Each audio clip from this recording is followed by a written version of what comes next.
Chapter 122। सबसे पहले उन्होंने उस दिन की हमारी पोलारिस अकादमी में हुई लड़ाई के बारे में डिटेल में पूछताछ की। और दूसरी बात, उन्होंने जानना चाहा कि क्या हम लोग आर्मी ज्वाइन करने का सोच रहे हैं या नहीं। सोनू ने उस मीटिंग के 2 मुख्य मुद्दे समझाते हुए कहा। अन्ना ने भौहें चढ़ाते हुए पूछा, तो इस पर तुम्हारी क्या राय है? अन्ना इस मोड़ के लिए पहले से तैयार थी। आखिरकार पोलारिस अकादमी एक नेशनल लेवल इंस्टीट्यूट है, वहाँ के स्टूडेंट्स मामूली नहीं होते। उस दिन सोनू और रवि का परफॉर्मेंस इतना शानदार था कि वो मिलिट्री फैमिलीज के बच्चों से भी आगे निकल गया था। इसलिए ये बात हैरान करने वाली नहीं थी कि उन्होंने ऊपर बैठे अफसरों का ध्यान खींचा। लेकिन ये जानकर थोड़ा अजीब जरूर लगा कि वो लोग सीधे उनसे स्पेशल वार स्ट्रेटेजीज के बारे में जानने के लिए आगे बढ़े। रवि ने अपने सिर पर हाथ फेरते हुए कहा, उन्होंने हमसे उस दिन की फाइट के बारे में काफी कुछ पूछा। हमने कुछ भी छिपाया नहीं, लेकिन ऐसा लग रहा था जैसे उनकी खास दिलचस्पी आप में थी। उन्होंने आपसे जुड़ी कई बातें जाननी चाहीं। सोनू ने भी सिर हिलाया, मानो वो रवि की बात से पूरी तरह सहमत हो। लुकास भी अन्ना की तरफ देखने लगा।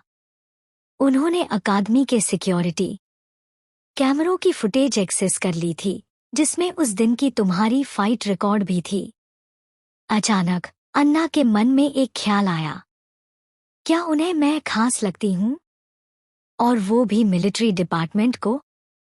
थोड़ा सोचती हूँ। मुझे पहली बार कब ऐसा लगा कि कोई मुझे नोटिस कर रहा है। अगर मैं ठीक याद करूँ तो वो दिन था जब मैं आरव के साथ शूटिंग रेंज से बाहर निकली थी।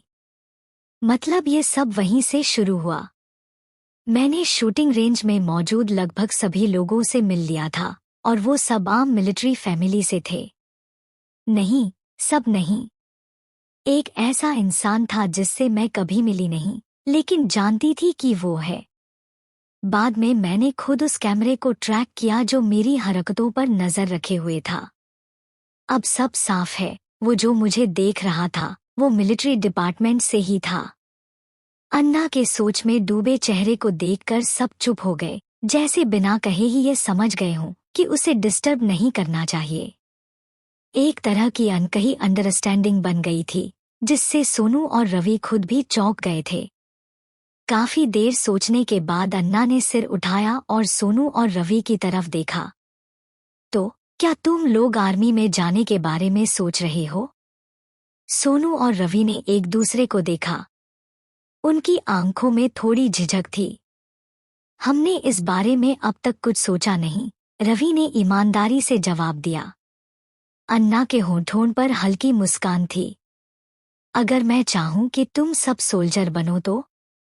वो कुछ पल रुकी और फिर कहा, मेरे साथ चलो और आर्मी का हिस्सा बनो।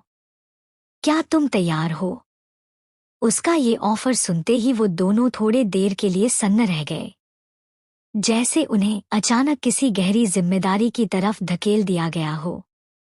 उन्हें ऐसा लगा जैसे अभी खड़े होकर हॉस्पिटल के चारों तरफ 2-3 चक्कर लगा आएं ताकि सोच साफ हो जाए। आरव के लिए तो ये डिसीजन पहले से ही साफ था। वो एक आर्मी बैकग्राउंड से था और बचपन से ही शूटिंग, ट्रेनिंग सब कुछ का हिस्सा रहा था। इसलिए उसके लिए आर्मी में जाना कोई नई बात नहीं थी। लेकिन जब उसने अन्ना को ये कहते सुना कि वो खुद सोल्जर बनना चाहती है, तो वो भी चौंक गया। हालांकि उसकी एबिलिटीज को देखकर ये कहना गलत नहीं होगा कि आर्मी उसके लिए एक नेचुरल रास्ता है। अब अन्ना की नज़र सोनू, रवि और लुकास पर थी। वो उनके जवाब का इंतजार कर रही थी। अन्ना हमेशा से टैलेंट को वैल्यू देती आई थी। उसे ये बात अच्छे से समझ थी कि एक टीम और उसके मेंबर्स की वैल्यू क्या होती है।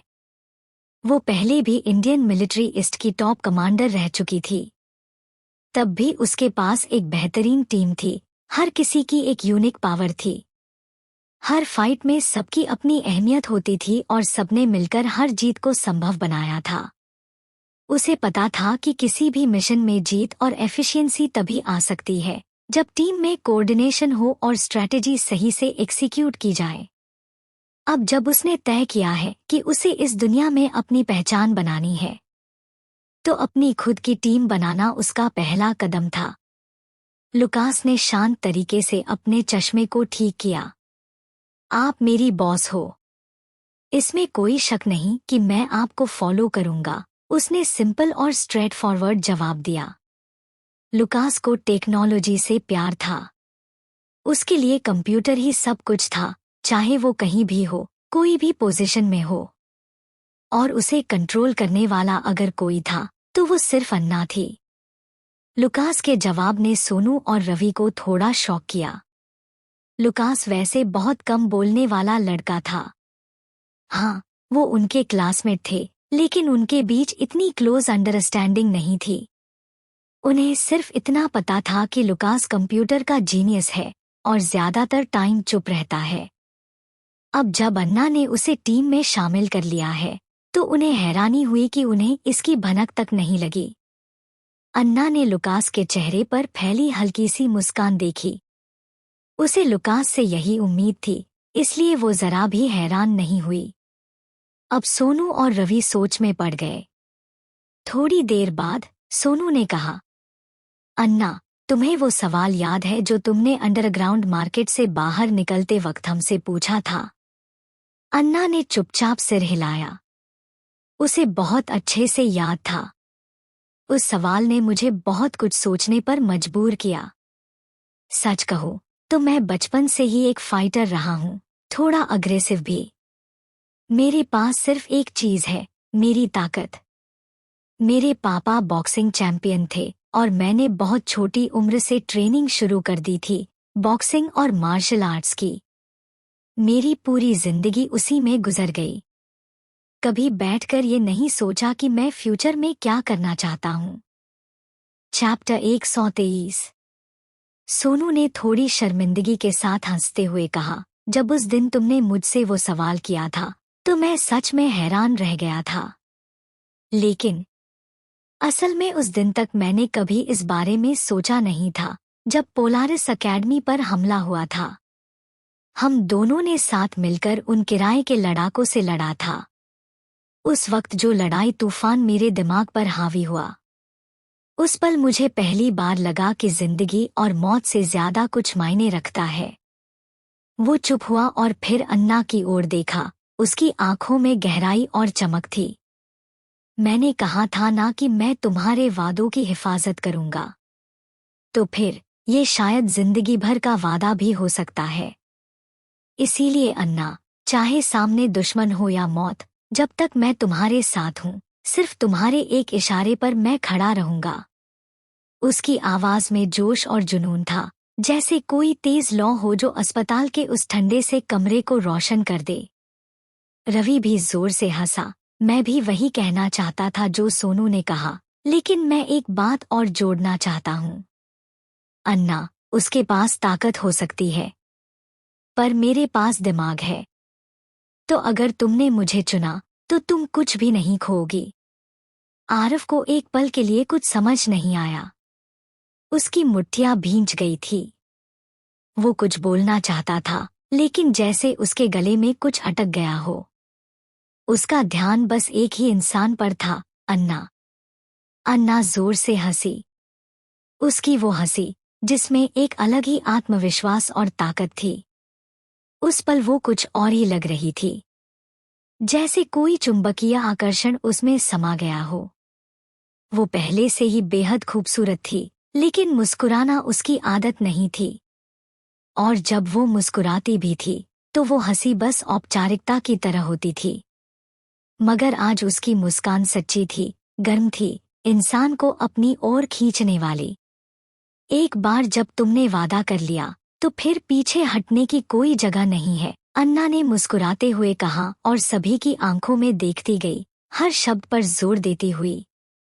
सोनू और रवि ने एक साथ कहा, हम कभी पीछे नहीं हटेंगे। लुकास ने भी सिर उठाया, मैं एक प्रोग्रामर हूँ, पछताने जैसा काम नहीं करता। उन्हें मानना पड़ा कि अन्ना में कुछ ऐसा था, जो उसे नजरअंदाज करना नामुमकिन बना देता था। वो चाहे कुछ भी कहे या करे, उसका असर सीधा दिल पर होता था। पोलारिस अकेडमी पर जब हमला हुआ था, उस वक्त उनके अंदर जो भावना जागी थी वो अभी तक जिंदा थी। कभी कभी बस एक छोटा सा लम्हा ही काफी होता है किसी बड़े फैसले के लिए। अगर अन्ना कहती कि उन्हें सेना में शामिल होना है, तो वो सब बिना एक पल की देरी किए तैयार हो जाते। उसने एक नज़र सभी पर डाली, यही थे उसके वो साथी जिनके साथ वो आने वाले कल की लड़ाई लड़ेगी। उसके दिल में एक हल्की सी सनसनी दौड़ गई, जैसे कोई अदृश्य डोर हो जो उसे इस धरती से जोड़ रही हो। वो थी अन्ना यादव, अपनी ही तरह की अन्ना, जुनून से भरी, ऊर्जा से लबालब और लड़ने की आग से जलती हुई। बहुत बढ़िया मेरे साथियों, उसने गंभीरता से कहा और सभी की आंखों से मुलाकात की। साथियों शब्द सुनते ही हर चेहरे पर मुस्कान दौड़ गई। इसके बाद माहौल हल्का हो गया, सब हंसते मुस्कुराते बातें करने लगे और बातों का रुख मुड़ गया अन्ना और आर्यन की सगाई की ओर। अरे अन्ना, क्या तुम सच में स्काई बाउंड ग्रुप वाले मिस्टर सिंह, मेरा मतलब है आर्यन के साथ सगाई कर रही हो? रवि ने शरारती अंदाज में पूछा। अब तो रायगढ़ में हर कोई जान चुका है। जिस दिन अकेडमी पर हमला हुआ था, उसी सुबह तो तुम दोनों की सगाई की खबर हर अखबार में छपी थी। लुकास भी आग में घी डालते हुए बोला, तुम्हारे एक्सप्रेशन देखकर तो लगता है कि तुम पर किसी ने दबाव डाला है। बस इतना बता दो कि अगर तुम वाकई मजबूर की गई हो, तो हम तुम्हारे लिए लड़ पड़ेंगे, even if it's against mister Aryan. सही बात, रवि ने भी जोड़ा। नेट पर तो अफवाहें उड़ रही हैं कि वो ऊपर बैठा है और तुम नीचे झुक रही हो। हालात इतने बुरे हो गए हैं कि सैकड़ों हैकर मेरे आईपी को ट्रैक कर रहे हैं। यार, ऐसा बंदा तुम्हारे लायक नहीं है। ओ बकवास बंद करो, लुकास भड़क गया। अन्ना कभी उस आदमी से शादी नहीं करेगी। अरे अन्ना, तुम सच में नहीं कर रही ना शादी उससे? अब तक अन्ना का चेहरा जो शांत था, धीरे धीरे गंभीर होता गया। जब भी कोई आर्यन का नाम लेता, उसके अंदर गुस्से की लहर दौड़ जाती, खासकर जब उसने कुछ दिन पहले उसके चेहरे को छेड़ा था। वो बात उसे अभी तक खल रही थी। उसने गुस्से में आकर सोफे के आर्मरेस्ट पर जोर से हाथ पटका। उसकी हथेली की ताकत से आर्मरेस्ट का कपड़ा फट गया और अंदर का फोम बाहर निकल आया। हालत समझते हुए सोनू, रवि और लुकास तुरंत उठकर बाहर निकल गए। उन्हें डर था कि अन्ना कहीं गुस्से में उन पर ही न बरस पड़े। जाते जाते अन्ना ने आवाज दी, अगले कुछ दिनों तक अमृता पर नजर रखना। कोई टेंशन नहीं, रवि ने इशारा किया और भाग खड़ा हुआ। अब कमरे में सिर्फ अन्ना और आरव ही रह गए थे। आरव चुपचाप बैठा रहा। उसका मूड बेहद खराब था। वो उन लड़कों और अन्ना के बीच हुई बातचीत को सोचता रहा। उसे थोड़ा जलन भी हो रही थी, क्योंकि अन्ना ने कभी उससे कुछ नहीं पूछा था। उस वक्त वो कुछ कहना चाहता था, लेकिन उसके अंदर एक कमजोरी सी महसूस हुई। सोनू, रवि, लुकास, इन सबके पास कोई न कोई अलौकिक शक्ति थी। लेकिन आरव, वो बस एक आम इंसान था। एक वक्त था जब अन्ना उसे अपना सब कुछ मानती थी, लेकिन अब उसे लग रहा था जैसे वो उसका साथ देने का हक खो चुका है। चैप्टर 124। आरव भी अपनी बहन के साथ सेना में शामिल होने को लेकर उतावला था, लेकिन खुद से शामिल होना और अपनी बहन के पीछे पीछे भर्ती होना, ये दोनों बातें एक जैसी नहीं थी। वह अपने मन में बेचैनी और मायूसी महसूस कर रहा था। वह किसी के सुकून भरे स्पर्श या दिल को छू जाने वाली झप्पी का तलबगार था, लेकिन ये सब तो बस उसकी चाहते थीं, जो सिर्फ दिल में दबा के रखी जा सकती थी। अन्ना, तुम घर कब लौटने वाली हो? आरव ने धीमे से पूछा। अन्ना बिस्तर से उठी और अपने पैरों को थोड़ा फैलाया। तभी उसकी तेज निगाह अचानक कमरे के कोने में रखी टेबल पर एक पेपर पर जा टिकी। वह धीरे धीरे चलती हुई वहां पहुंची। घर वापस जाऊं, अन्ना की आवाज ठंडी और सपाट थी। आरव, क्या तुम्हें सच में लगता है कि वो जगह अब भी हमारा घर है? आरव ने हल्के से भौहें सिकोड़ ली। अन्ना। अन्ना ने टेबल से वह कागज उठाया। यह उसकी मेडिकल रिपोर्ट थी। उसे अब तक यह ध्यान नहीं गया था, लेकिन यह शीट उसकी पूरी हेल्थ हिस्ट्री से भरी हुई थी। शायद डॉक्टर रिधवान जाते वक्त इसे वहीं छोड़ गया था। यार्डली हाउस में अब क्या हाल है? अन्ना ने अचानक पूछा।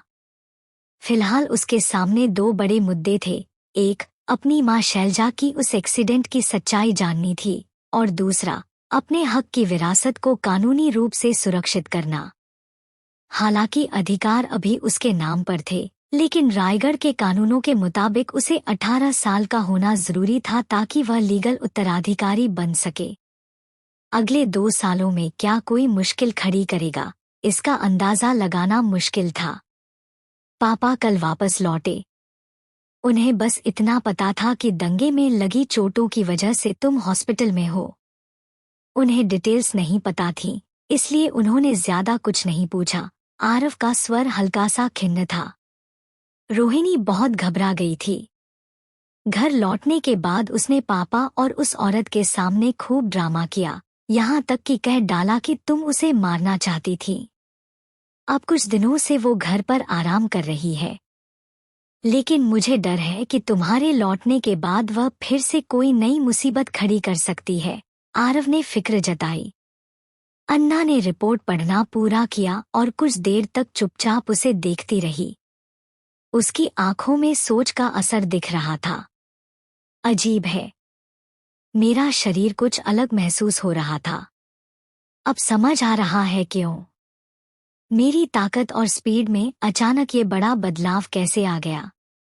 ये रिपोर्ट साफ बताती है कि मेरा शरीर अब एक नई स्टेज पर पहुंच चुका है।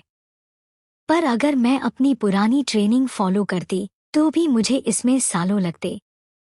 मैरीग्लेड में भी तो मैंने खून पसीने से खुद को इस स्टेज तक पहुंचाया था। फिर ये इतनी जल्दी कैसे हो गया? अन्ना। आरव ने देखा कि वो उसकी बातों को इग्नोर कर रही थी, तो फिर से बोला। अन्ना ने धीरे से सिर घुमाया। मैं समझ गई। मैं कल वापस आ जाऊंगी।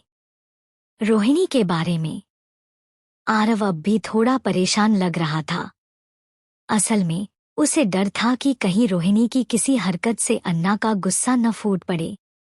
अगर अन्ना ने अपना आपा खो दिया और रोहिणी पर हमला कर दिया तो बात बहुत बिगड़ सकती थी। आखिर लाइब्रेरी में भी तो अन्ना ने रोहिणी पर बंदूक तान दी थी। उस पल में अगर कोई न होता तो वो सचमुच उसे जान से मार सकती थी। हाँ, अब की अन्ना पहले से कहीं ज्यादा खतरनाक और काबिल हो चुकी थी।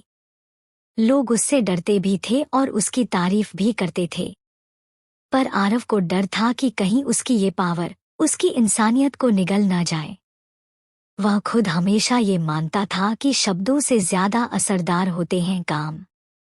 भले ही ये सोच थोड़ी पुरानी लगे, लेकिन वो इस पर यकीन करता था। अन्ना ने अचानक उसकी तरफ देखा और गंभीर लहजे में पूछा, तुम रोहिणी के लिए इतना क्यों सोच रहे हो? क्या तुमने कभी शेर को चूहे से डरते देखा है? ये सुनकर आरव के चेहरे पर हल्की मुस्कान फैल गई। उसने सहमति में सिर हिलाया। तुमने बिल्कुल सही कहा। दिल में सोचते हुए वह मुस्कुराया। तुम बड़ी बहन हो, तुम्हारा कहा ही आखिरी फैसला है। अब जब तय हो गया कि अन्ना घर लौट रही है, तो आरव ने भी फैसला किया कि वह वापस जाएगा और उसके स्वागत की तैयारी करेगा। वह दरवाजा खोल ही रहा था कि अन्ना ने अचानक उसे आवाज दी, आरव। वह रुक गया और पलट कर देखा। अन्ना खिड़की के पास खड़ी थी, उसे देख भी नहीं रही थी। वह हल्की स्ट्रेचिंग कर रही थी। खिड़की से आती रोशनी में उसकी शख्सियत और भी रहस्यमय और आकर्षक लग रही थी। उसकी त्वचा, उसके बाल, उसकी आंखें, सब कुछ जैसे किसी दूसरी दुनिया से आया हो। अन्ना, आरव ने जवाब दिया। तुम मेरे छोटे भाई हो, अन्ना की आवाज गूंजती हुई निकली, इसलिए तुम्हारा मेरे साथ होना तुम्हारा हक है। लेकिन वह पल भर रुकी। अगर तुम अपनी पहचान बनाना चाहते हो तो तुम्हें खुद को साबित करना होगा। उन्हें दिखाओ कि अन्ना का भाई भी किसी से कम नहीं। उसके लहजे में न कोई घमंड था, न कोई शक, बस एक कमांडिंग टोन थी जो सीधा दिल को छू जाती थी। आरव के दिल में जोश उमड़ पड़ा। उसने खुद को संभालते हुए एक चमकदार मुस्कान दी और एकदम सिपाही के अंदाज में कहा, समझ गया। उसने जोश में आकर अन्ना को गले लगा लिया, एक भालू जैसे टाइट हग में।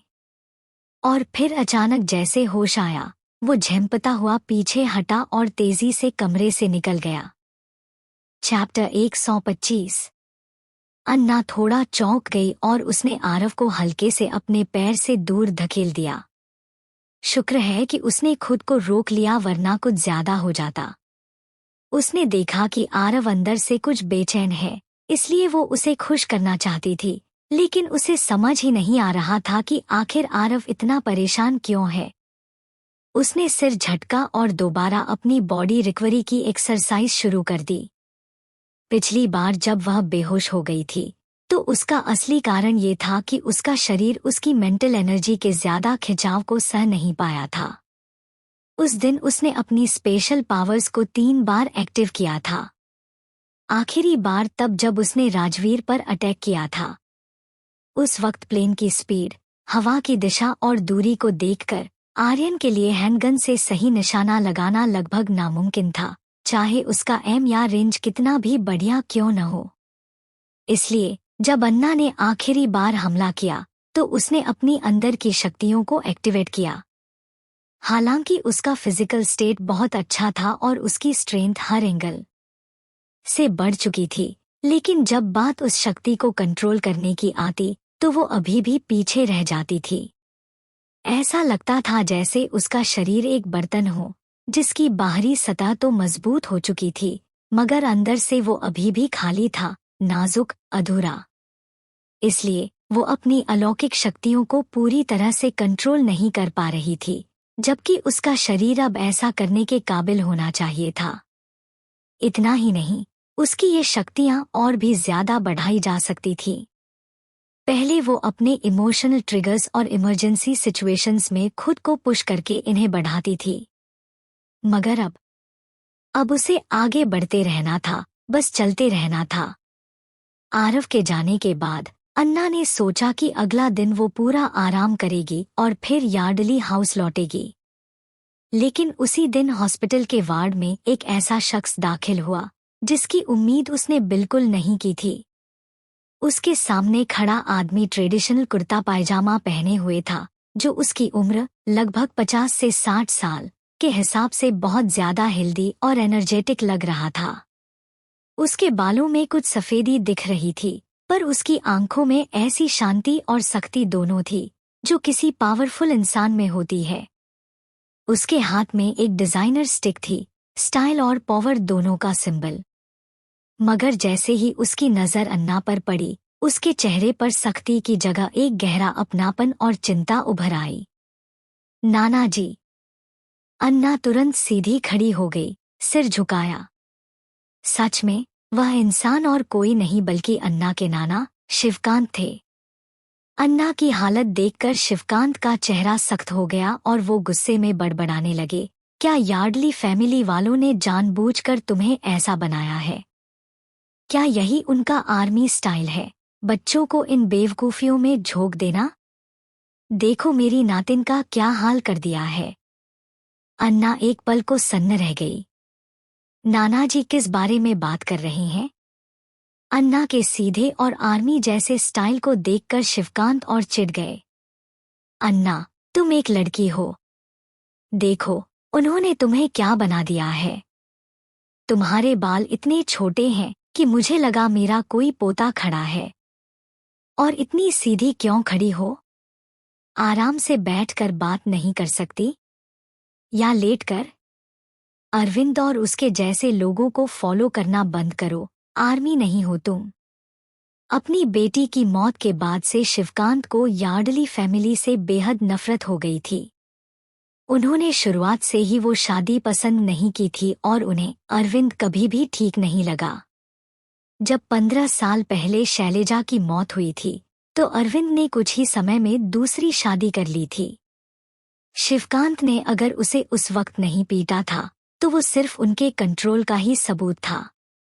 अगर अन्ना और उसका भाई यार्डली फैमिली से जुड़े न होते तो शिवकांत कभी भी उस घर की शक्ल भी नहीं देखते। अन्ना ने अपनी नाक खुजलाई। शायद ये पहली बार था जब उसे किसी ने डांटा और वो जवाब भी नहीं दे पाई। शिवकांत प्रेस्टीज ग्रुप के चेयरमैन थे, रायगढ़ के सबसे बड़े बिजनेस टाइकून में से एक, और उनकी पर्सनालिटी में एक अलग ही प्रभुत्व था। वो अपने फैमिली को प्यार भी बेहद जोरदार तरीके से करते थे। नाना जी, अन्ना ने धीरे से कहा, मैंने अपने बाल खुद काटे थे। ये मेरा फैसला था। शिवकांत ने असंतोष से पूछा, बिना किसी रीजन के क्यों? अब तुम एक टॉम बॉय लग रही हो। इसमें कौन सी खूबसूरती है? हालांकि उन्होंने मन ही मन सोचा कि अन्ना अभी भी बहुत प्यारी लग रही है, साफ सुथरी, तेज और फ्रेश, पर फिर भी वो उस पुरानी अन्ना से बहुत अलग थी जिसे वो जानते थे। इसलिए उन्होंने सारा इल्जाम यार्डली फैमिली पर डाल दिया। उन्हें पूरा यकीन था कि अन्ना के साथ वहां कुछ गलत हुआ है और उसी का असर है ये बदलाव। अन्ना ने छोटा सा जवाब दिया, क्योंकि ये सुविधाजनक है। अन्ना की आवाज में जो आत्मविश्वास और गंभीरता थी उसने शिवकांत को पल भर के लिए चुप कर दिया। फिर उन्होंने धीरे से कहा, ठीक है, जब तक तुम खुश हो। आरव के बारे में क्या? तुम हॉस्पिटल में थी और वो तुम्हारी देखभाल करने भी नहीं आया? वो वापस चला गया, अन्ना ने शांत स्वर में कहा और अपने पैरों को सीधा करके पीठ बिल्कुल सीधी करके बैठ गई। उसकी पूरी बॉडी लैंग्वेज में अब आत्मविश्वास साफ झलक रहा था। शिवकांत ने उसे गौर से देखा। उन्हें अभी भी थोड़ी बेचैनी थी, पर जब उन्होंने देखा कि उनकी नातनी खुद अपने इस नए रूप में खुश है तो उन्होंने और कुछ न कहने का फैसला किया। कुछ देर उसे निहारते रहे, फिर हल्के से मुस्कुराए, आखिरकार वो मेरी नातनी है। सुंदर तो होगी ही, मुझ पर गई है। जब मुझे पता चला कि तुम हॉस्पिटल में हो तो मैंने फौरन विदेश से प्राइवेट प्लेन पकड़ा और वापस आ गया। शुक्र है तुम ठीक हो, वरना। शिवकांत की आवाज अचानक से भारी हो गई और उनका गला रुक गया। चैप्टर 126। शैलजा के जाने के बाद अब बस तुम दोनों ही मेरे बचे हुए नात नातनी हो। मुझे आरव की कोई चिंता नहीं है, वो तो लड़का है। लेकिन तुम्हारी फिक्र मुझे सबसे ज्यादा होती है। शिवकांत की आवाज में एक गहराई थी जिसमें उदासी और पछतावा साफ झलक रहा था। अन्ना ने उनकी आंखों की तरफ देखा और पल भर को ऐसा लगा मानो वो एक ही क्षण में 10 साल और बूढ़े हो गए हों। अन्ना के माथे पर हल्की सी शिकन आई। वो उन्हें तसल्ली देना चाहती थी, लेकिन समझ नहीं पा रही थी कि शुरुआत कहाँ से करे। बस इतना कहा, नाना जी। शिवकांत ने लंबी सांस ली। मैं ठीक हूँ। आपको मेरी इतनी चिंता करने की जरूरत नहीं है, अन्ना ने ईमानदारी से उन्हें आश्वस्त किया, और मैं आरव की भी अच्छे से देखभाल करूंगी। शिवकांत थोड़े चौंक गए। उन्होंने अन्ना की आंखों में कुछ नया देखा, कोई ऐसी चमक जो पहले नहीं थी। जब उन्होंने गौर किया तो उन्हें एहसास हुआ कि उन्हें अन्ना और आरव को देखे 1 साल से ज्यादा हो गया था। पहले अन्ना हमेशा थोड़ी डरी सहमी सी रहती थी, जैसे किसी भी पल पीछे हट जाएगी। अगर वो उसे कुछ देना भी चाहते तो उन्हें उसके करीब जाने में बहुत मेहनत लगती थी। लेकिन अब अन्ना एकदम अलग लग रही थी, आत्मविश्वास से भरी, मजबूत और सशक्त। उसकी आंखों में एक नई सी जिद और ठहराव था जो पहले कभी नहीं दिखा था। मुझे अच्छा लगा सुनकर कि तुम ठीक हो, शिवकांत जी बोले। उन्होंने अन्ना को आते ही देख लिया था, इसलिए जब उसने कहा कि वो ठीक है तो उन्हें उस पर यकीन हुआ। अन्ना इन दिनों यार्डली मेंशन में सब कैसा चल रहा है? उन्होंने थोड़ी मुलायम आवाज में पूछा। जब से उन्होंने यह घोषणा की थी कि यार्डली परिवार की विरासत अन्ना को दी जाएगी, तभी से उन्हें डर था कि कहीं यार्डली परिवार उसे बहिष्कृत ना कर दे। जैसा कहा जाता है, जो कील सबसे पहले बाहर निकले वही सबसे पहले ठोकी जाती है। ब्रिजेश को सेना में रहना और लड़ाइयां लड़ना पसंद था, इसलिए उसने इस फैसले के बारे में ज्यादा नहीं सोचा। लेकिन शिवकांत, वो तो सालों से बिजनेस की दुनिया में थे। उन्हें नफे नुकसान और रिश्तों की उलझनों का अंदाजा था। इधर कुछ सालों में शिवकांत जी को ऐसा लगने लगा था कि आरव धीरे धीरे अन्ना से दूर होता जा रहा है, और इसी वजह से वो अपनी पोती के यार्डली परिवार में रहने को लेकर हमेशा बेचैन रहते थे। इसी कारण हर महीने वो दोनों बच्चों के खाते में कुछ पैसा भेजते थे, लेकिन अन्ना की रकम हमेशा आरव से कहीं ज्यादा होती थी। सब ठीक है, अन्ना ने बहुत सामान्य ढंग से जवाब दिया, न पूरी तरह पुष्टि की न पूरी तरह इंकार। उसके लिए अब यार्डली परिवार में कोई भी ऐसा नहीं था जो उस पर असर डाल सके। शिवकांत जी ने भौहें सिकोड़ी। अगर यार्डली वाले तुम्हारे साथ बुरा व्यवहार करें तो मैं तुम्हें वापस कौशल परिवार में ले आऊंगा। अब मैं बूढ़ा हो गया हूँ और वक्त आ गया है कि प्रेस्टीज ग्रुप को एक नया उत्तराधिकारी मिले। उन्होंने मन ही मन फैसला कर लिया था प्रेस्टीज ग्रुप के आधे शेयर अन्ना और आधे आरव को देने का। अन्ना की आंखें जरा चौड़ी हुईं। उन्हें अंदाजा नहीं था कि नाना जी इतना बड़ा मुद्दा उठाएंगे। प्रेस्टीज ग्रुप दुबई की सबसे पावरफुल कंपनियों में से एक थी।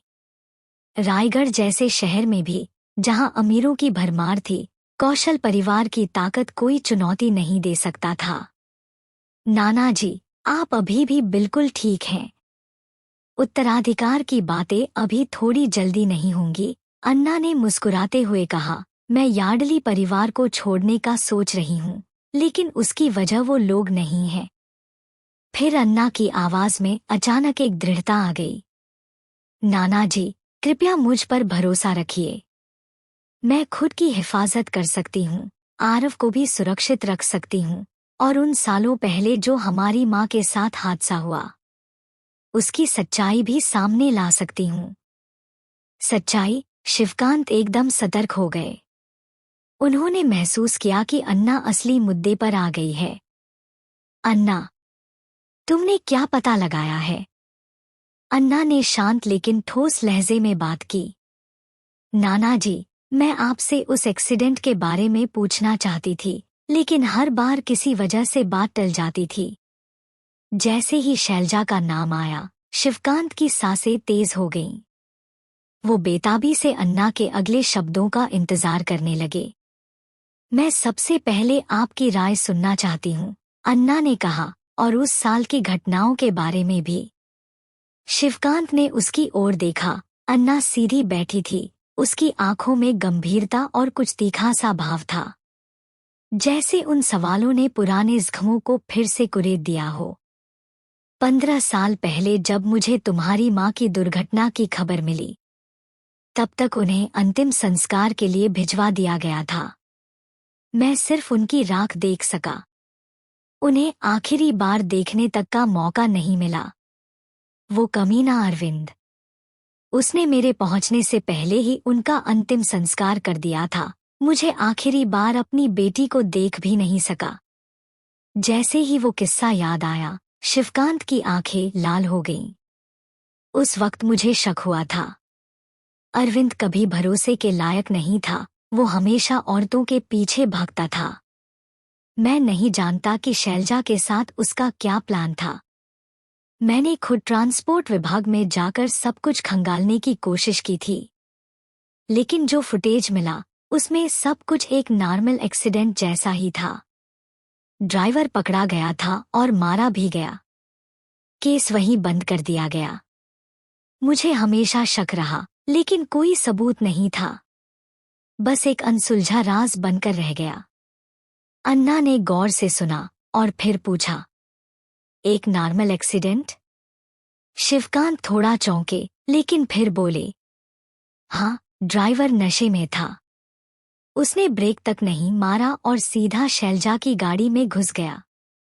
गिरफ्तारी के बाद उसने माना कि वो जानबूझकर नहीं था। कोई गहरी साजिश नहीं मिली और इसलिए मुझे केस रोकना पड़ा। लेकिन अन्ना की आंखों में एक अलग चमक थी, जैसे उसकी तलाश अब सिर्फ शुरू हुई हो। चैप्टर 127। अन्ना की आंखों में एक ठंडी चमक उभर आई थी। कुछ तो गड़बड़ है। मैंने लुकास को ट्रांसपोर्ट डिपार्टमेंट से सीसीटीवी फुटेज चेक करने को कहा है। ये साफ नजर आ रहा था कि जिसने कार टकराई उसने जानबूझकर एक्सीडेंट किया। फिर नाना जी को ये सब नॉर्मल क्यों लग रहा है? अन्ना हल्के से मुस्कुराई। अगर ऐसा है तो इसका मतलब है कि उन्हें एडिटेड फुटेज दिखाई गई है। उन्होंने माँ को मारने के लिए प्लानिंग की थी। बहुत कुछ किया उन्होंने। ट्रांसपोर्ट डिपार्टमेंट तक को यूज किया इस मर्डर को कवर करने के लिए। लेकिन ऐसा कर कौन सकता है? क्या वसुंधरा इतनी पावरफुल है कि ऐसा सब कर सके? अन्ना के हावभाव देखकर शिवकांत ने पूछा, क्या हुआ? सब ठीक है ना? अन्ना, अगर कुछ है तो मुझे बताओ। अन्ना जैसे अचानक रियलिटी में लौटी। कुछ खास नहीं। बस लग रहा है कि माँ की मौत उतनी सिंपल नहीं थी जितनी दिख रही है। अगर तुम्हें इस केस के बारे में कुछ भी पता चले तो मुझे बताना।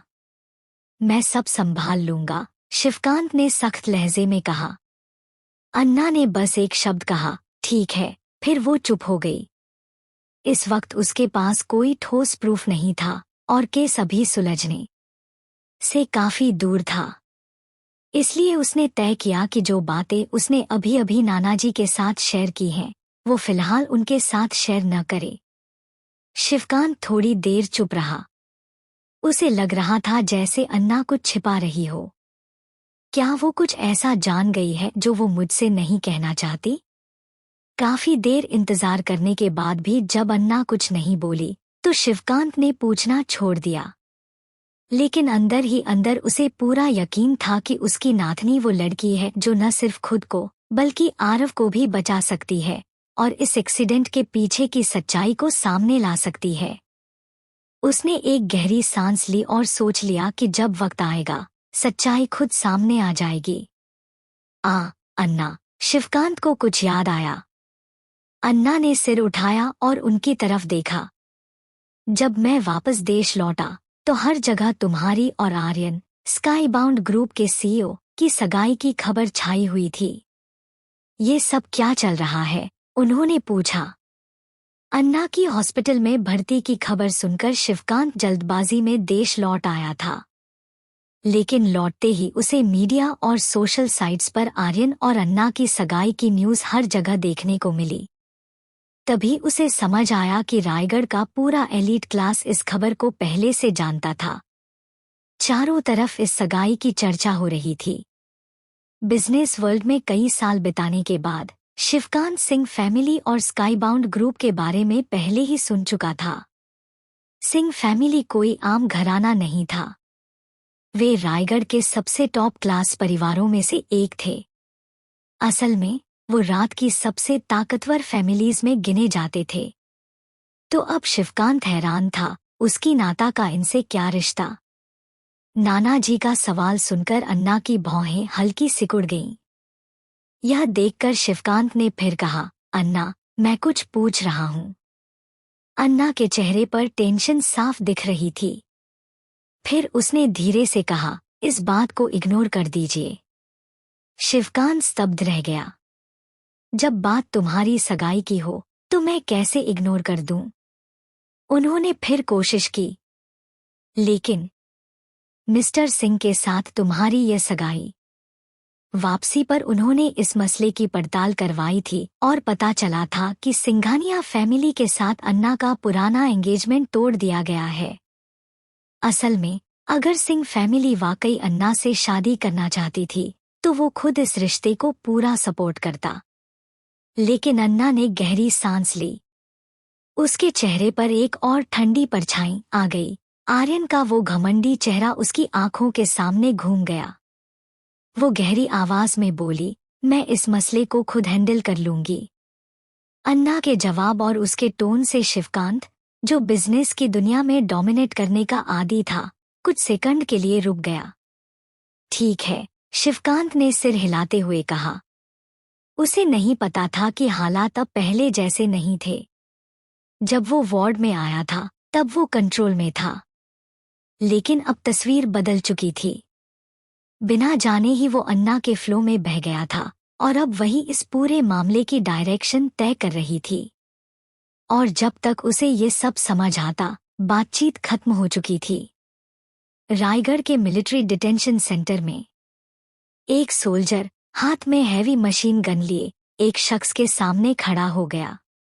आईडी दिखाओ। सामने खड़ा आदमी एक परफेक्ट ब्लैक सूट में था, clean shave, tiptop look, Nakul.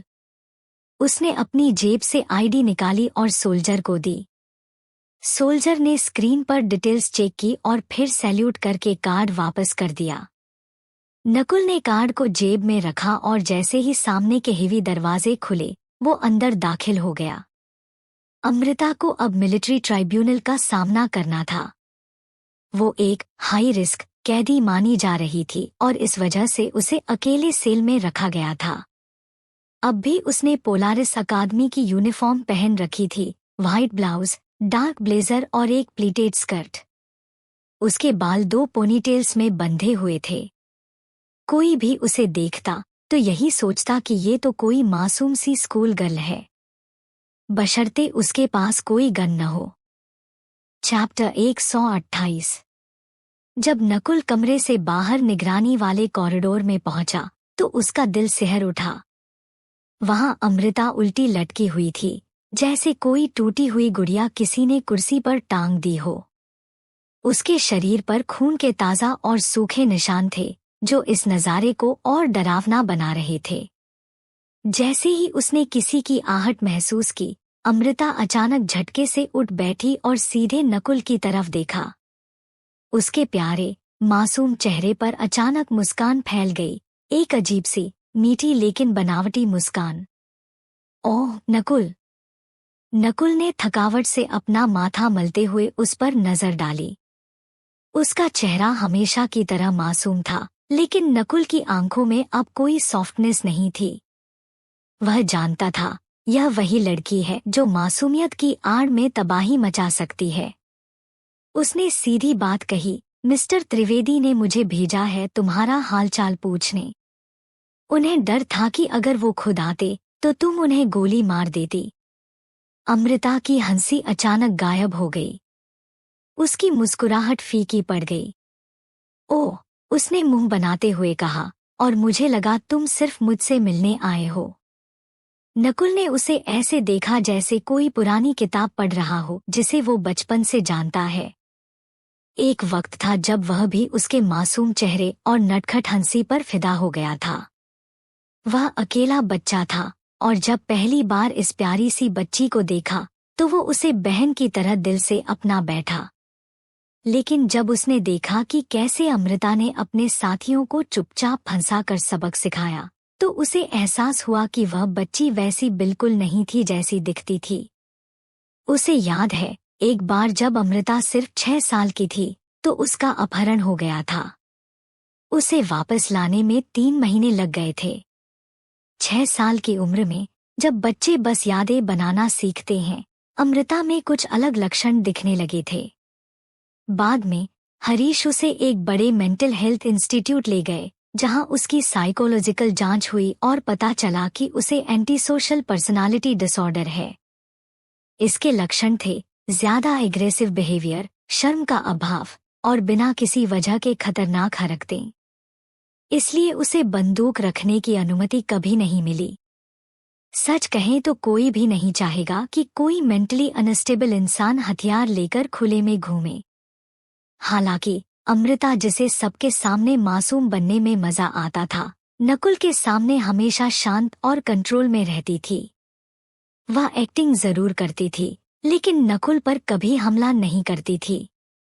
इसीलिए जब भी कोई मामला अमृता से जुड़ा होता था, हरीश सीधा नकुल को सौंप देते। किसने इजाजत दी तुम्हें पब्लिक में बंदूक लहराने की? तुम्हें पता है, बहुत से लोग हैं जो मिस्टर त्रिवेदी से नाखुश हैं और लगातार तुम्हें मॉनिटर कर रही हैं। पोलारिस अकादमी की रक्षा करने से तुम कानून से ऊपर नहीं हो जाती। कानून तो कानून है, चाहे कोई भी हो। और हाँ, चाहे थोड़ी छूट मिल भी जाए, लेकिन कोर्ट और कानून से तुम नहीं बचोगी, नकुल ने सख्त लहजे में कहा। अमृता ने होंठ भींचे, उसकी आंखों में आंसू चमकने लगे। नकुल, मैं वाकई मिलिट्री कोर्ट नहीं जाना चाहती। वहां सब लोग बहुत खतरनाक होते हैं। मैं कई दिन से नहाई भी नहीं हूं।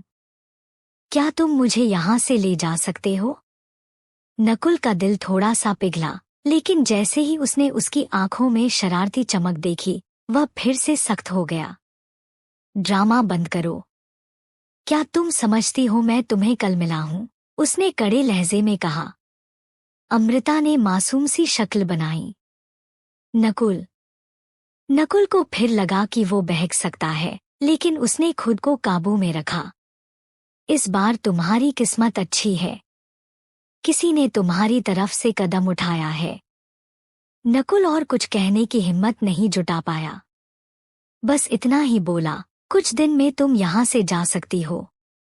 और हाँ, तुम्हारे ऊपर लगा बंदूक बैन हटा दिया गया है। अमृता के चेहरे पर चौंकने की झलक आई।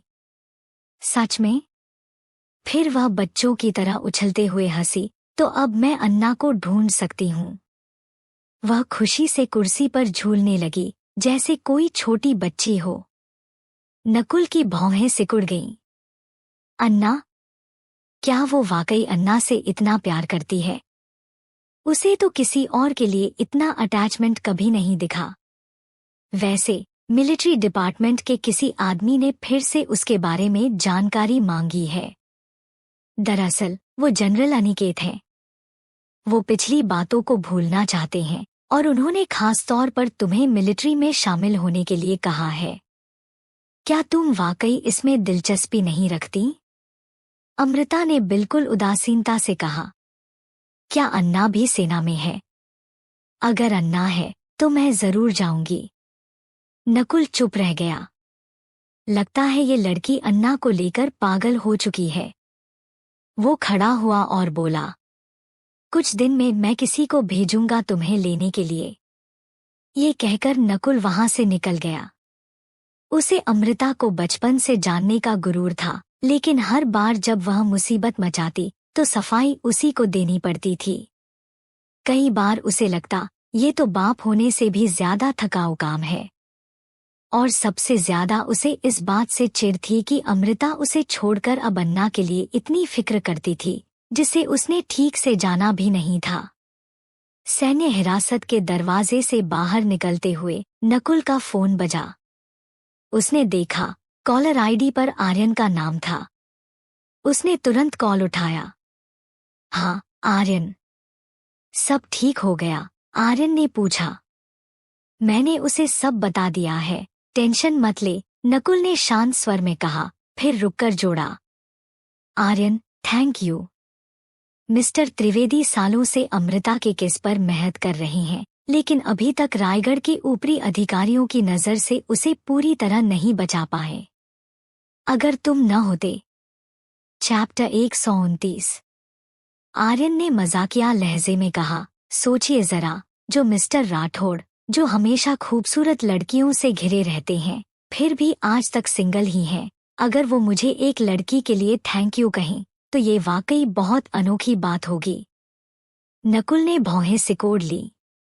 उसके चेहरे के एक्सप्रेशन बता रहे थे कि वो दूरी बनाना चाहते हैं। मैं सिर्फ मिस्टर त्रिवेदी की रिक्वेस्ट पूरी कर रहा था। हमारे परिवार और त्रिवेदी परिवार के रिश्ते बहुत पुराने हैं, पीढ़ियों से। तो बस उसी वजह से मैं अमृता की। अरे यार रहने दे, आर्यन ने उसे टोकते हुए कहा, मुझे तुम्हारी फैमिली हिस्ट्री में कोई इंटरेस्ट नहीं है। शुरुआत में मेरा इसमें कोई दखल देने का इरादा नहीं था। तुझे थैंकफुल होना चाहिए कि अमृता मेरी होने वाली बीवी को जानती है। उसने यह कहते हुए फोन काट दिया और होठों पर हल्की मुस्कान थी। नकुल एक पल के लिए ठहर गया। उसने अपने हाथ में पकड़े डिस्कनेक्टेड फोन को देखा और उसकी आंखों में हैरानी थी। आर्यन वाकई इम्प्रेस कर देने वाला इंसान था। जब वह किसी को डेट नहीं कर रहा होता तो एकदम सन्यासी की तरह रहता है, लेकिन जब वो प्यार में पड़ता है तो उसकी आंखों से मोहब्बत टपकने लगती है। हम बरसों से दोस्त हैं, लेकिन आज मुझे पहली बार लगा जैसे मैं उसे नए तरीके से देख रहा हूं। आर्यन के सामने बैठे नेशनल सिक्योरिटी डिपार्टमेंट के डायरेक्टर ने उसकी तरफ देखा।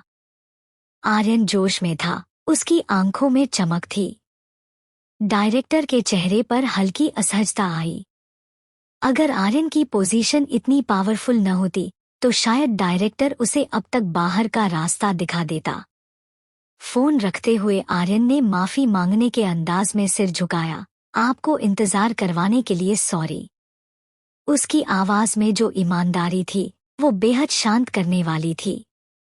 विनीत ने भी उतनी ही विनम्रता से जवाब दिया, कोई बात नहीं। शुरुआत में विनीत को आर्यन को लेकर थोड़ी झिझक थी, लेकिन अब उसकी सौम्यता और शालीन व्यवहार देखकर वो सोच बदलने लगा था। आर्यन मुस्कुराया, इस बार आपने जिस तरह से मदद की उसके लिए thank you mister Malhotra. Vineet Hansa, शुक्रिया कहने की जरूरत नहीं है मिस्टर आर्यन, मैं बस अपना काम कर रहा था। चूंकि आपने उस इंसान का जिक्र किया है जो अमृता को कंट्रोल कर सकता है, तो हम उसकी इज्जत में थोड़ा ढील देने पर विचार कर सकते हैं। आखिर इस बार अमृता ने किसी इनोसेंट को नुकसान नहीं पहुंचाया, बल्कि पोलारिस की प्रोटेक्शन की। कानून एंगल से देखा जाए तो हम थोड़ा नरम पड़ सकते हैं, लेकिन अमृता को एंटी सोशल पर्सनालिटी डिसऑर्डर है और वो बेहद आक्रामक है। अगर उसने रायगढ़ के लिए खतरा पैदा किया तो हम कानून के अनुसार ही काम करेंगे। आर्यन ने सिर झुकाते हुए मुस्कुराकर जवाब दिया, बिल्कुल मिस्टर मल्होत्रा। जब मैंने उसके लिए जमानत ली है तो मैं उसे दोबारा वही सब करने नहीं दूंगा। अगर वैसी कोई सिचुएशन आती है तो मैं खुद उसे डील करूंगा। आर्यन ने यह आखिरी बात इतनी पक्की आवाज में कही कि उसमें कोई शक नहीं रह गया। विनीत को और कुछ कहने की जरूरत नहीं रही। अगर सामने वाला इंसान खुद उस स्थिति को संभालने का दावा करे तो नेशनल सिक्योरिटी डिपार्टमेंट भी थोड़ी राहत महसूस करता है। कम से कम उनकी एजेंसी अमृता जैसे किसी कैरेक्टर के कारण परेशानी में नहीं फंसेगी। हालांकि विनीत ने बात बदली, इस बार शत्रुकुंड मिशन फेल हो गया है तो उसका असर तो होगा। उस व्यक्ति ने कहा है कि तुम इस मैटर को खुद हैंडल करोगे। आर्यन ने हल्की सी मुस्कान दी, मैं किसी को खुद पर हावी नहीं होने देता। और मुझे यकीन है आप भी ऐसा ही सोचते होंगे मिस्टर मल्होत्रा। विनीत मुस्कुराया और गहरी आवाज में बोला, बिल्कुल। दूसरी ओर मिलिट्री हॉस्पिटल से निकलने से पहले अन्ना अपने दादाजी से मिलने गई और थोड़ी ही देर में वहां से चली गई। जाने से पहले उसने वादा किया कि वह उस चाबी का ध्यान रखेगी। वो खुद को रोक नहीं पाई और पूछ लिया, ये चाबी आखिर है किस चीज की, दादाजी? लेकिन उसके दादाजी ने सिर्फ इतना कहा, जब तू 18 की हो जाएगी और यार्डली फैमिली की सारी जिम्मेदारी संभाल लेगी तब तुझे सब पता चल जाएगा। अन्ना हमेशा से चीजों को जैसा है वैसे स्वीकार करने वाली लड़की रही है। उसने ज्यादा सवाल नहीं किए। कुछ मीठी बातों के बाद वह वहां से निकल गई। हॉस्पिटल के गेट पर आरव काफी पहले से गेट पर मौजूद था। जैसे ही उसने अन्ना को बाहर आते देखा, वह जल्दी से उसकी तरफ बढ़ा।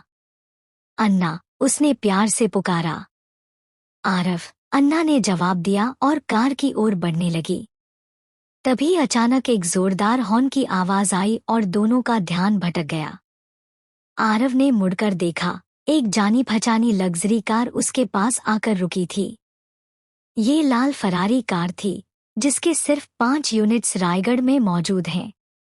ये किसी भी मर्सिडीज से भी ज्यादा महंगी थी। कार की विंडो खुलते ही आरव का चेहरा बदल गया। अन्ना का भी चेहरा सख्त हो गया। आर्यन ने शरारती मुस्कान के साथ अन्ना की ओर हाथ हिलाया। अन्ना, लिफ्ट चाहिए? मैं छोड़ देता हूँ। आरव को वाकई डर था कि उसकी बहन उसके साथ कार में बैठ जाएगी। अन्ना। लेकिन अन्ना ने आरव की तरफ कोई जवाब नहीं दिया। वो चुपचाप, बिना किसी एक्सप्रेशन के, आर्यन की ओर बढ़ गई। आर्यन कुछ बोल पाता इससे पहले ही अन्ना ने उसका कॉलर पकड़ लिया और उसे अपने करीब खींच लिया। कार के दरवाजे के ठीक पास उनके चेहरे बस कुछ सेंटीमीटर की दूरी पर थे। दोनों की सांसें आपस में मिल रही थी। आर्यन ने उसकी आंखों में देखते हुए पलकें झपकाईं और एकदम मासूम सा चेहरा बनाया। चैप्टर 130। आर्यन, तुम बिल्कुल सही समय पर आए हो। हमारे बीच कुछ बातें अब भी अधूरी हैं। अन्ना की आवाज धीमी और ठंडी थी। जैसे ही उसने ये कहा, उसकी सांस आर्यन के चेहरे को छू गई। आर्यन की आंखों में एक अजीब सी चमक आई। वो अन्ना की आंखों में गहराई से देख रहा था, जैसे कुछ खोज रहा हो। हमारे बीच कैसा झगड़ा, अन्ना? क्या सब कुछ साफ नहीं हो चुका है? अन्ना के होठों पर एक खामोश मुस्कान आई। उसने धीरे से आर्यन को पकड़कर कुर्सी पर दबा दिया। आर्यन की आंखें चौड़ी हो गईं। दिल में कुछ उलझा हुआ सा महसूस हुआ, लेकिन फिर भी वो शांत बना रहा। अन्ना, प्लीज नहीं। ये जगह सही नहीं है। हम लोगों के बीच हैं, ठीक नहीं लगेगा। लेकिन अन्ना ने उसकी बात को पूरी तरह अनसुना कर दिया। एक हाथ से उसे पकड़े रखा और दूसरे से जोरदार तमाचा मार दिया उसके चेहरे पर। एक पल में आर्यन का खूबसूरत चेहरा तड़प उठता है। उसकी शक्ल जैसे किसी ने बेरहमी से बिगाड़ दी हो। अन्ना। आर्यन कुछ बोलने ही वाला था कि अन्ना ने अपना हाथ उसके मुंह पर रख दिया। आर्यन की आंखों में गहराई और रहस्य दोनों थे। पहले जो होंठ बंद थे, अब थोड़े खुले। उसने धीरे से अन्ना की हथेली को छुआ, फिर अपनी जीभ बाहर निकालकर हल्के से उसे चाटा, जैसे किसी ने चोरी से मिठाई चख ली हो। लेकिन अन्ना उस वक्त सिर्फ उसे तकलीफ देने में मग्न थी और उसकी इस हरकत को नोटिस ही नहीं कर पाई। आर्यन के चेहरे की यह हालत देखकर आरव ने खुद को अपनी आंखें बंद करने से नहीं रोक पाया। वो ये बेरहम नजारा और बर्दाश्त नहीं कर पा रहा था। अन्ना की आंखों में एक शरारती चमक थी। पूरे 1 मिनट तक उसने आर्यन को पकड़ कर रखा, फिर एक ठंडी हंसी के साथ उसे छोड़ दिया। अगर अगली बार कुछ ऐसा हुआ तो सिर्फ थप्पड़ नहीं पड़ेगा, अन्ना ने सख्त लहजे में कहा और सीधा जाकर आरव की कार में बैठ गई।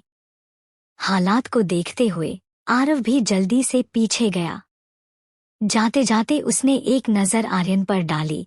उसकी आंखों में जीत की चमक थी। इंजन की आवाज गूंज उठी और दोनों भाई बहन तेजी से वहां से निकल गए। आर्यन की नजर वहां से हटकर गाड़ी के रियरव्यू मिरर पर टिक गई। वो अपना चेहरा गौर से देखने लगा, जो अब भी लाल था। फिर वो एक हल्की सी हंसी हंस पड़ा। उस हंसी में कुछ तो था, जैसे तकलीफ के नीचे छुपा एक अलग ही आकर्षण। उसने होंठों को चाटा, शर्ट के बटन ठीक किए और शीशे में खुद को देखा। फिर बड़बड़ाया, जिस लड़की पे दिल आया है वो इतनी वाइल्ड क्यों है? लेकिन मुझे उसका ये पागलपन बहुत पसंद है। अपने चेहरे को छूते हुए उसने अंगूठे के निशान को महसूस किया। वाह, उसने तो बिल्कुल भी काबू नहीं रखा। दूसरी ओर अन्ना ड्राइविंग कर रही थी। कुछ दूर जाते ही उसने अचानक गाड़ी रोक दी। आरव का सिर डैशबोर्ड से टकराने ही वाला था, लेकिन उसने समय रहते खुद को संभाल लिया। अन्ना, अगर तुम मुझसे नाराज हो तो मुझ पर गुस्सा निकालो, लेकिन ऐसे मत डराओ यार, आरव ने शिकायती अंदाज में कहा। अन्ना ने माथा सिकोड़ लिया। मैं कुछ भूल गई हूँ। क्या? असल में वो आर्यन के साथ जो कुछ हुआ, उसकी झलक ही अन्ना के दिमाग से निकल गई थी। छोड़ो, कोई बड़ी बात नहीं। चलो घर चलते हैं, कहकर अन्ना ने फिर से एक्सीलेटर दबाया और गाड़ी रेडवुड डिस्ट्रिक्ट की ओर बढ़ गई। पिछले हमले के बाद पोलारिस अकादमी को 2 दिनों के लिए बंद करना पड़ा। सभी छात्र सदमे में थे और माहौल को शांत करने की जरूरत थी। उस अटैक में कुछ स्टूडेंट्स की जान भी चली गई थी। रायगढ़ और अकादमी के निदेशक मंडल ने नुकसान की भरपाई करने का फैसला लिया। इमारत को जो थोड़ा बहुत नुकसान हुआ था, उसकी मरम्मत शांति से चल रही थी। और ये सब सिर्फ अन्ना की बहादुरी की वजह से हुआ, जिसने वक्त रहते 5 टाइम बमों को डिफ्यूज कर दिया। अगर बम फट जाते तो अकादमी का बचना नामुमकिन था। पिछले कुछ दिनों से रोहिणी अपने घर पर ही थी। वो बुरी तरह डरी हुई थी और घर से बाहर तक नहीं निकल रही थी। बार बार कहती जा रही थी कि अन्ना उसे मारने आई थी।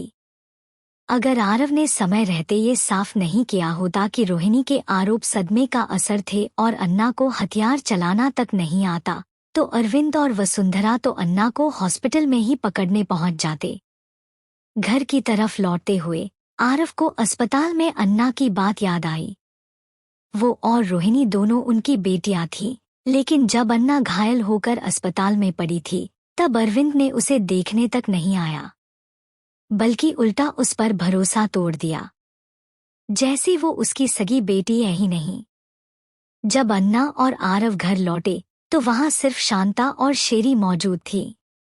मिस अन्ना, मिस्टर आरव, शांता ने झुककर कहा। आरव ने सामान रखा और पूछा, बाकी लोग कहाँ हैं?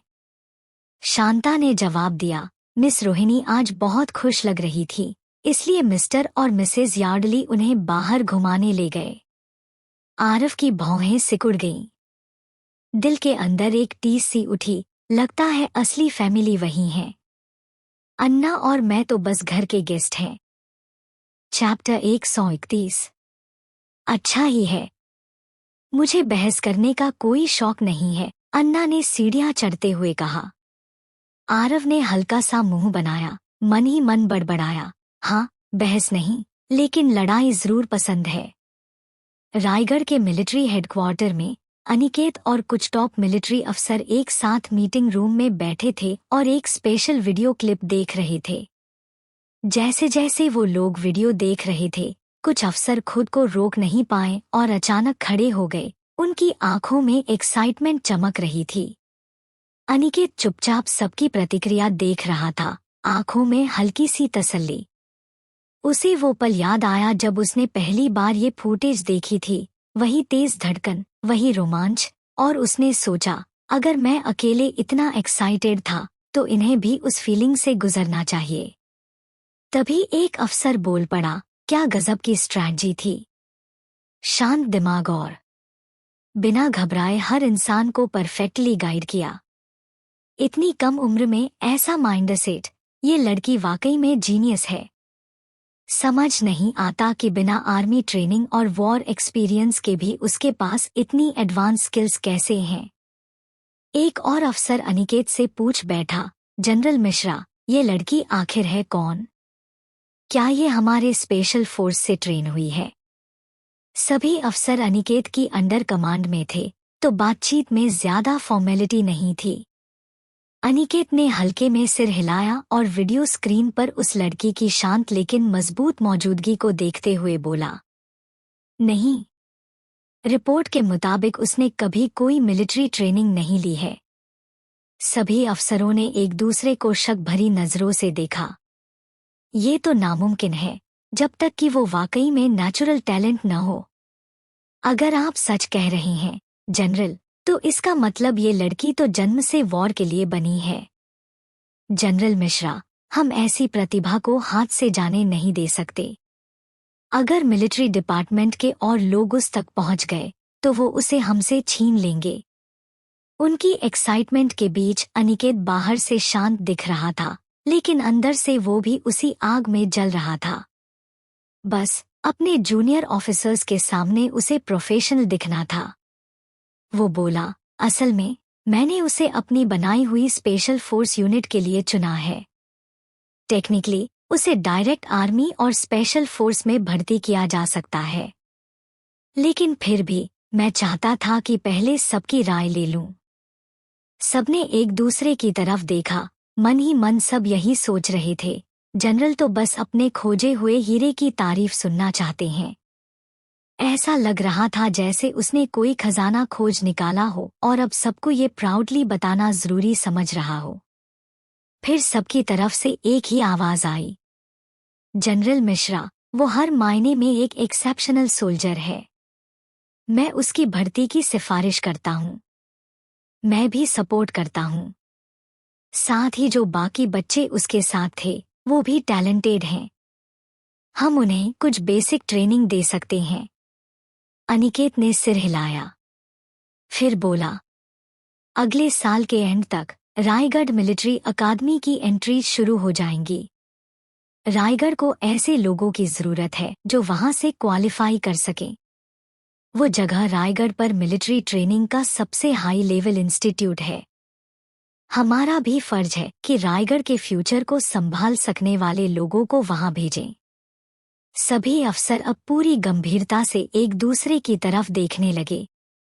घर पर जब अन्ना घर लौटी तो सीधे अपने कमरे में जाकर बेड पर लेट गई। पिछले 2 दिन से उसे हॉस्पिटल में आराम करना चाहिए था, लेकिन हकीकत में वो किसी कस्टमर केयर ऑफिसर की तरह काम कर रही थी। मिलने वालों की लाइन लगी हुई थी। वो अपनी नर्स से ज्यादा बिजी हो गई थी। कुछ देर बाद किसी ने दरवाजा खटखटाया। मैडम अन्ना, आरव सर ने जो सूप मंगवाया था वो रेडी है, बाहर से शांता की आवाज आई। क्या मैं उसे अंदर रख दूं या? अंदर आओ, अन्ना ने कहा। अब भूख तेज लगने लगी थी। जी मैडम। शांता ने सूप का बाउल टेबल पर रखा और जाने लगी। शांता, अन्ना सीधे बैठ गई, पाँव मोड़ते हुए। जी, कुछ और चाहिए मैडम? शांता ने पूछा। अन्ना ने उसकी तरफ देखते हुए पूछा, शांता, तुम तो काफी सालों से यहाँ काम कर रही हो, है ना? शांता थोड़ी रुकी। हाँ मैडम, जब ओल्ड जनरल ब्रजेश सर्विस में थे तब से मैं यहाँ हूँ। मतलब तुम मुझसे भी सीनियर हो? अन्ना ने हल्की मुस्कान दी। शांता भी हंसी। आप तो अभी भी बहुत यंग हो मैडम। शांता को अन्ना से हमेशा अपनापन रहा। भले ही अन्ना पहले बहुत शांत और थोड़ी डरी हुई लगती थी, लेकिन शांता जानती थी कि वो दिल की बहुत साफ है, एकदम अपनी माँ शैलजा जैसी। हालांकि हाल ही में अन्ना का बिहेवियर थोड़ा बदला था, फिर भी शांता को पूरा यकीन था कि अंदर से अन्ना आज भी वैसी ही है। उसी वक्त अन्ना ने अचानक सीरियस आवाज में पूछा, शांता, क्या तुम्हें अब भी याद है कि मेरी माँ उस दिन अकेले कार लेकर क्यों निकली थी? उस वक्त अन्ना मुश्किल से 1 साल की थी, इतनी छोटी कि कुछ भी याद नहीं रह सकता था। इसलिए शैलजा की उस एक्सीडेंट के बारे में उसे कुछ डिटेल्स नहीं मालूम थी। शांता ठिठक गई, जैसे वो सवाल उसकी उम्मीद से बाहर था।